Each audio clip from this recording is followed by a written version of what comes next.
Welcome back and thanks for staying with ANN7 Prime. My name is Cindy Mabi. Justice prevails in the Coffin assault case. The Coffin assault duo have been sentenced. Theo Jackson and Willem Oosthuizen were sentenced to 11 and 14 years direct imprisonment respectively. The duo were found guilty of attempted murder, kidnapping, intimidation and 2 counts of assault with the intent to cause grievous bodily harm earlier this year. The court even dismissed their leave to appeal. Jackson and Oosthuizen say Mlotshwa was attempting to steal from their farm.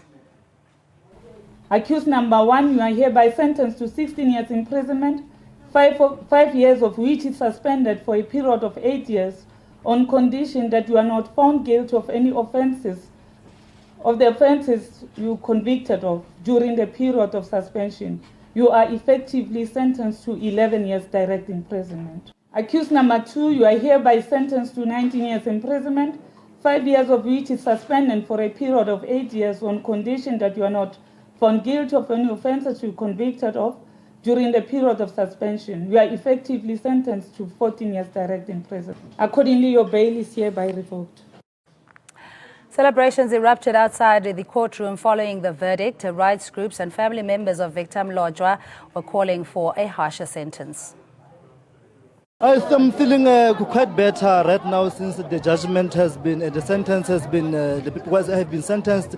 I'm feeling quite good, man. I'm no longer affected emotionally. I think I'm starting to be relieved. I think it has to be like that. It has to be like that because at some stage this thing of racial attacks and everything, they need to come to an end. So I think at some stage it has to be like that indeed. We are very excited.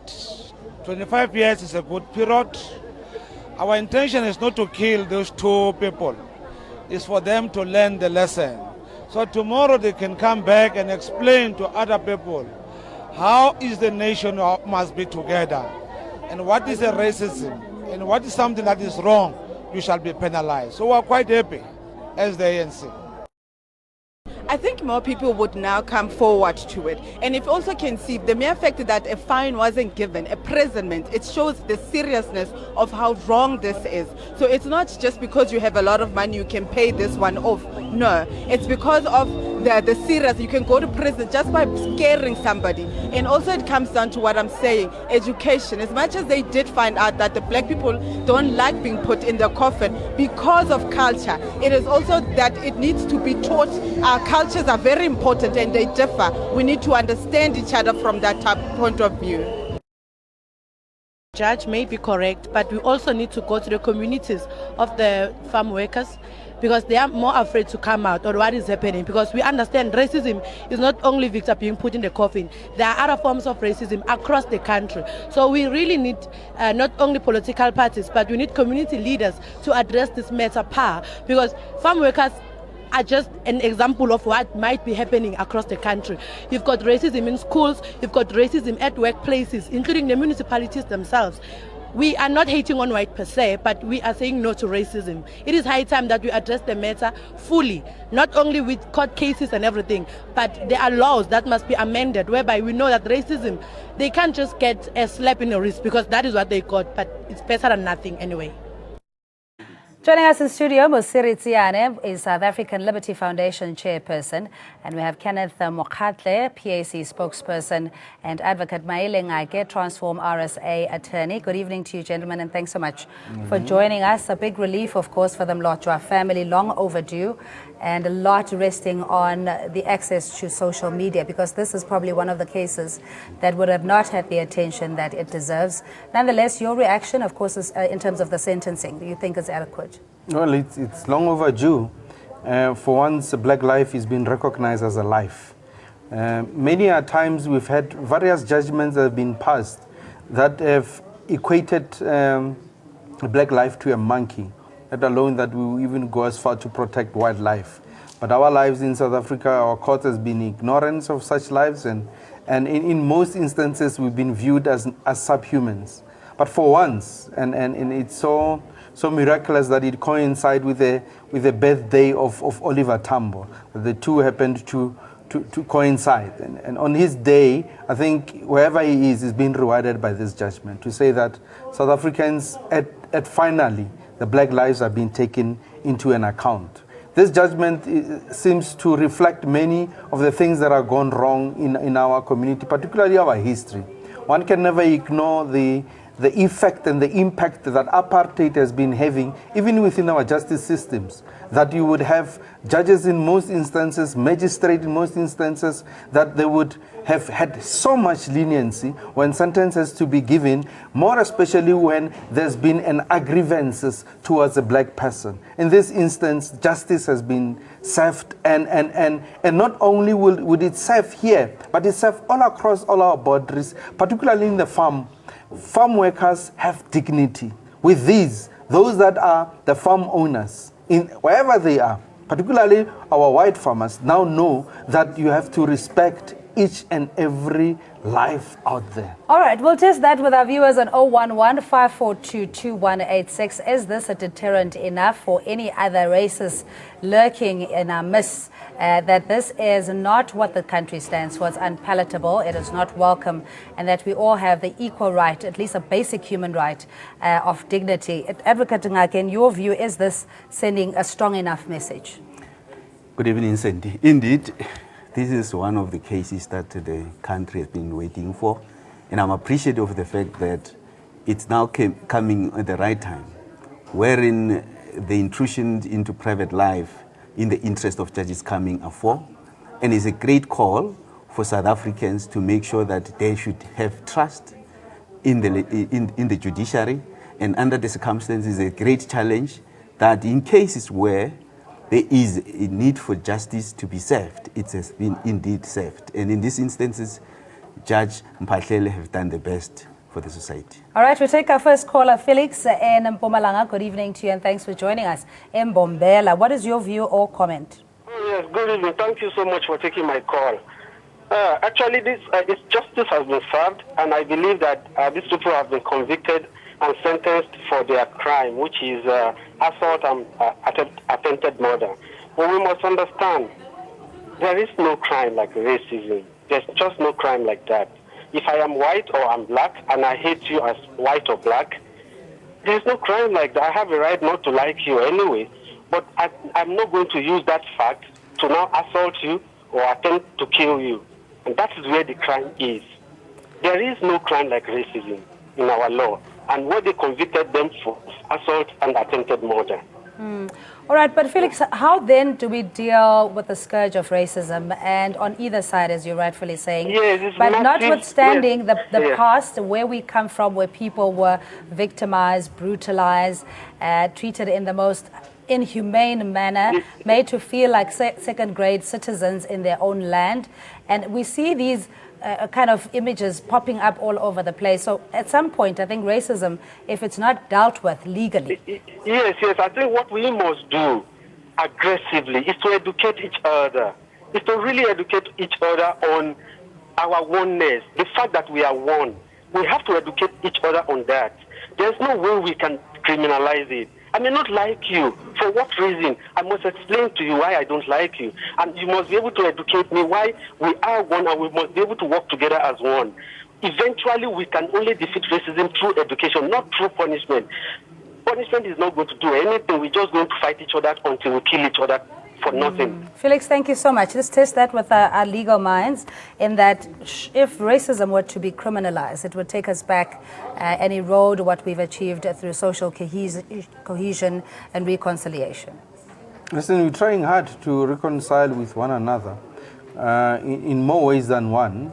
Hatred is hatred. You can never find a mechanism of saying that how do you judge or how do you put an evidence of I hating you from where I stand.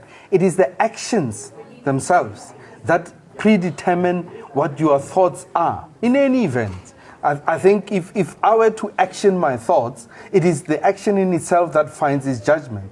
And it is in a way that I do it is much of an aggravating circumstances, particularly in this case. One can never ignore that the aggravating circumstances was a racism issue more than any other. That the crime itself, yes, is taken into note that you can't do 1, 2, 3. But the fact that you hated another race to that level was also being an aggravating circumstances as it is. So But Yes. Councillor, I put it to you that the mitigating circumstances is that they claim, the duo, that Mr. Mlotshwa was trespassing, wanted to steal from them, etc., and they were trying to teach him a lesson. And Mr. Jackson, in fact, even said he didn't feel any remorse because he was trying to protect his own property. No. Cindy, if there is any form of criminal act that has been committed by any person, they are best placed to make sure that they approach the police and do necessary things and allow the police to investigate. Under the circumstances, they elected to take law into their own hands. And to that extent, it cannot in any event be a mitigating factor. But to some extent, we are relying too much on common law to deal with matters of racism. And I think the country should come to the reality of the fact there is a need for a legislative framework that will have to deal with criminalization of racist activities. The fact that, yes, it's intimidation, it's assault, GPH, it's okay and it's been found guilty. But I think it's necessary that we need to look into the fact that criminal act related to racial activities should be considered in the country. All right, let's take a caller. Lindela, good evening to you and thanks for calling. All right, Lindela, I'm sorry you had to wait so long. We go to, I guess, Yamkela Spengane, a Black Consciousness political activist. Thanks so much for your patience as well. In your view, in terms of dealing with racism effectively so that the next generation do not have to justify their existence and their belonging as indigenous people, do you think that it should be criminalized? And if so, what process is necessary to effect this particular policy? Well, criminalizing racism is a very difficult process because now you are going to criminalize utterances or people acting in a certain way. But the biggest problem with racism is its institutionalization.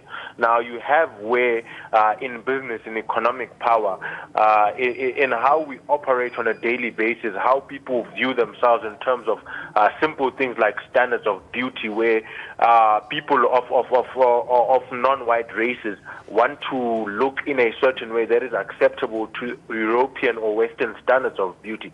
Those nuanced differences are not the same as the incident that we had here, where people who are racially aggravated took a man and put him in a coffin with a snake and threatened to burn him. It's very different now. The biggest problem of racism is institutionalization, whereby we know that, for instance, an average guy on the street who is black does not have access to the same economic opportunities to the white guy. How are you going to criminalize that?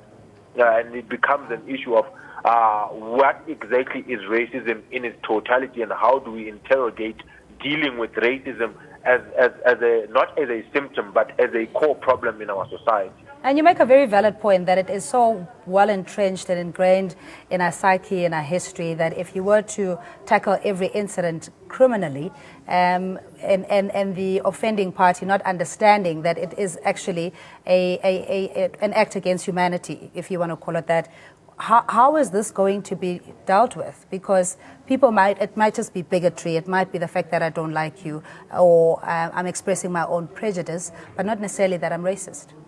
Well, you see, I think we've got to take cognizance of the judgment today and say that it's a reflection, as taught, most in particularly, has gone as far as to touch even the farm workers that, you know, for once I'm a human being. And for once, irrespective of my blackness, I am also an equal above or within the law. Now, in most instances, what then happened is that even themselves at large, you know, having to go through this abuse of their employers, having to go through this assault of their employer, they take it that because they are black, it's okay. You know, it's okay for me to be who I am. It's okay for me to be mistreated. It's okay for my life to be less. But this judgment has sent a very high significance. Its reminiscence is to that effect that it reflects to everybody who's a farmer, and in particular farm workers and farmers, that view this life as important, that we are equal before the law, and that our actions should always, irrespective of what color, it's a lessons that we go in throughout the healing and in changing the mindset. It's going to take us yet another 40 years, if not another 100 years, to change the perception. But above all, is that these circumstances that we find ourselves in are most entrenched by the segregation in terms of our economical status. For as long as we are poor and we are black, we'll forever be undermined within our country of birth. But I mean, how does this case, we talk about it is a landmark example of giving power, if you will, to those that were mistreated, disenfranchised, especially on the farms. But if you live in that environment and institutionally, you're raised and intergenerationally to know that die baas sit in die voor van die kar and then you will sit in the back of the van. You don't have that personal agency to want to fight for your rights because that's all you know. And if it's not criminalized, that's the kind of thing that will perpetuate. Case in point was the lady who was caged in the back of a van, and there was subsequently a video with her trying to explain that it is actually normal. It's cordial. We get along quite fine under the circumstances. Cindy, the situation here is about power play. If the supervisors are such that of a particular race and are white for that matter and are able to move in a decision that is prejudicial to the blacks, it cannot be ignored the fact that there is consent. I mean, you can't consent for evil practices that would have been legalized. If being racial is illegal, despite the fact that somebody said I consented, the court would have been in a position to identify that act against the practices. Because as my colleague has just indicated, it might be like it's a motive-based, but the reality is wherein society will be able to stand against that violation of the right, it's only then that we will wait for the society to think that it's best placed to be treated that way. And it's advisable that, under the circumstances, the South African Law Commission should conduct the research in such a way that whether that is feasible or not, it can't just be left that one day is going to be an issue that because it's legal, it's not illegal for racial attacks to happen, therefore you'll wait for an assault, after which, I mean, in some instances, there's been cases of similar nature wherein there is nothing but motives based on racial attacks, racial motives, not other than anything. And under the circumstances, one will appreciate that hoping, which I've done hope for 48 years of, and then apartheid has been. Yeah, let's get a view from Kenneth Mogatle from the PAC as their spokesperson. Thanks indeed for joining us. If legislation is not effected, and we know that where there is lack of government intervention in dealing with issues of redress and issues of creating an equal society, very little else will move, or it moves at a snail's pace. What is your view in how best we can deal with the issue of racism on both sides? Thank you very much, Cindy. Thank you very much, Cindy, and let me also greet those whom you are with. As the PAC, we have always contended, even during the CODESA talks, that the only solution to the problem of supremacy it's two questions. So those key questions are economy and education, as Comrade Pengane had already mentioned or indicated. In the economy, we have to restructure it in a way that you redistribute wealth equally to all citizens, despite of the color or despite of the background. But we must also be wary of the background, the background or the history that we are having in our country, because it's different from any other country in Africa or anywhere in the world. And number two is education, as he had already mentioned. But while you are trying to teach the society, because education is there to help people to live together in harmony, you have to also help those who see themselves as superior than others, so that they can come down and regard themselves as equal as those whom before they viewed as inferior. Once you have not done that, you are not going to deal with this question of racism, because in most cases it is those with economic power who are always perpetrators of this racism, and in most cases it is those with less economic advantage, who are the subject of racism, who observe this particular ordeal every day. And we must also deal away with the fact that it's only those in the farms who are experiencing racism. Even in more urban or so-called civilized areas, they experience that each and every day. In multinational companies, they experience that every day. You will just recall that in last week's Sunday newspapers, whereby the Mnet was advertising a post or an employment position where they indicated that they were only looking for a certain group. So that particular group is the one in which you find very dominant in the economic terrain. So we have to deal with the question of economy and then get into education, make those who don't see themselves as people to regard themselves not as subject but as full human beings, and make those who see themselves as next to God to at least come down and see themselves as equal to others.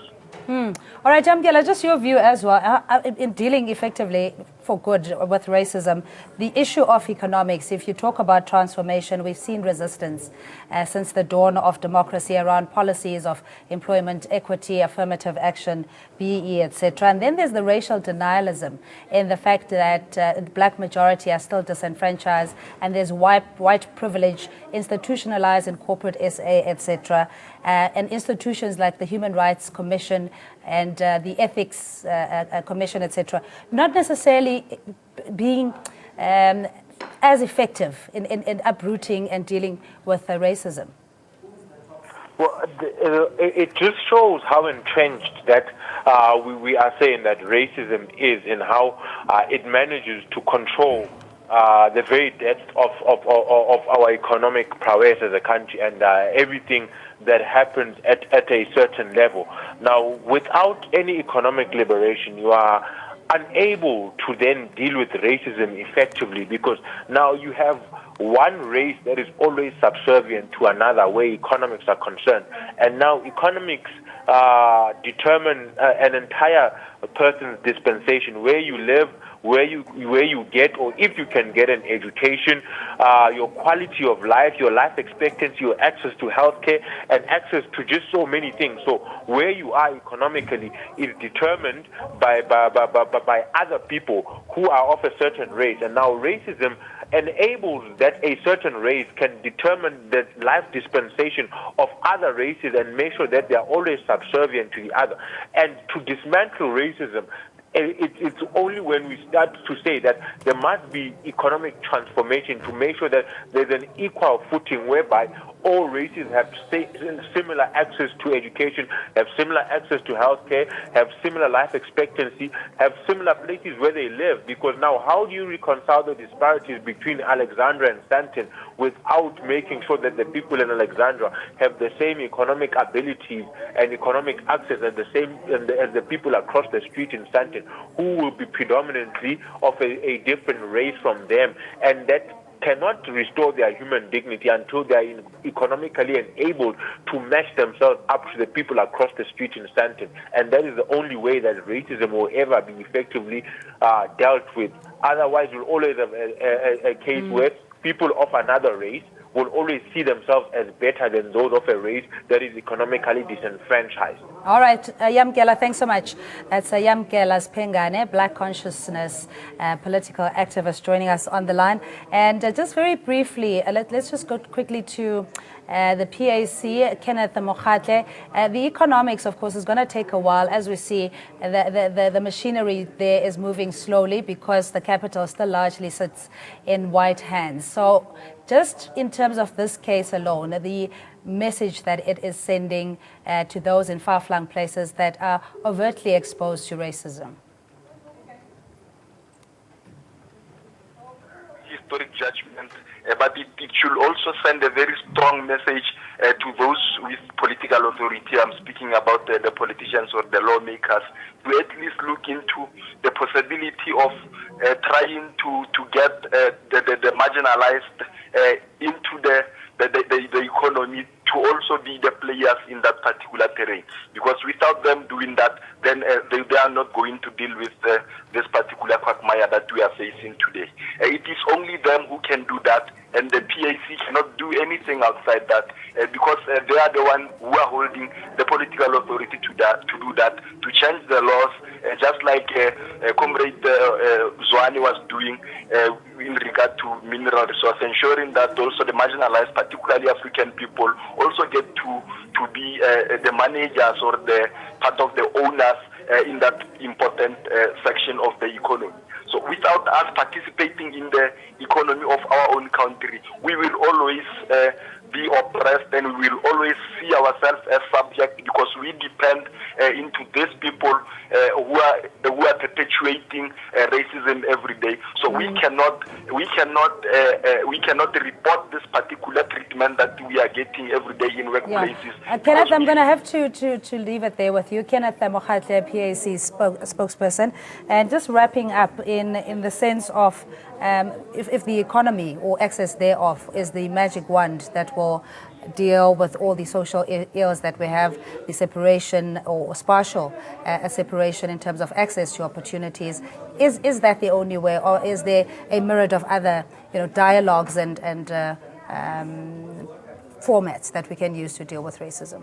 Just to add on one other aspect, which I find I say that is a landmark case today. The fact that racism has been viewed as an aggravation in sentencing for any other crime, it's good enough. It's a step in the right direction. And it means that crimes that are committed but that have racism will be viewed more seriously in this instance. That's an example that we have. But back to your question as to how do we make sure that we, together as human beings, find our way and living together. We've been trying that for many years that we can. Yes, economic upliftment of black people will play a magnificent role. Changing of the mindset, education of our people plays a magnificent role, that we move away from that. But for as long as people see us as subhumans, for as long as they see us as non-intellectual or intelligent human beings, will forever be viewed as nothing else but subhumans. We need to change our economic status.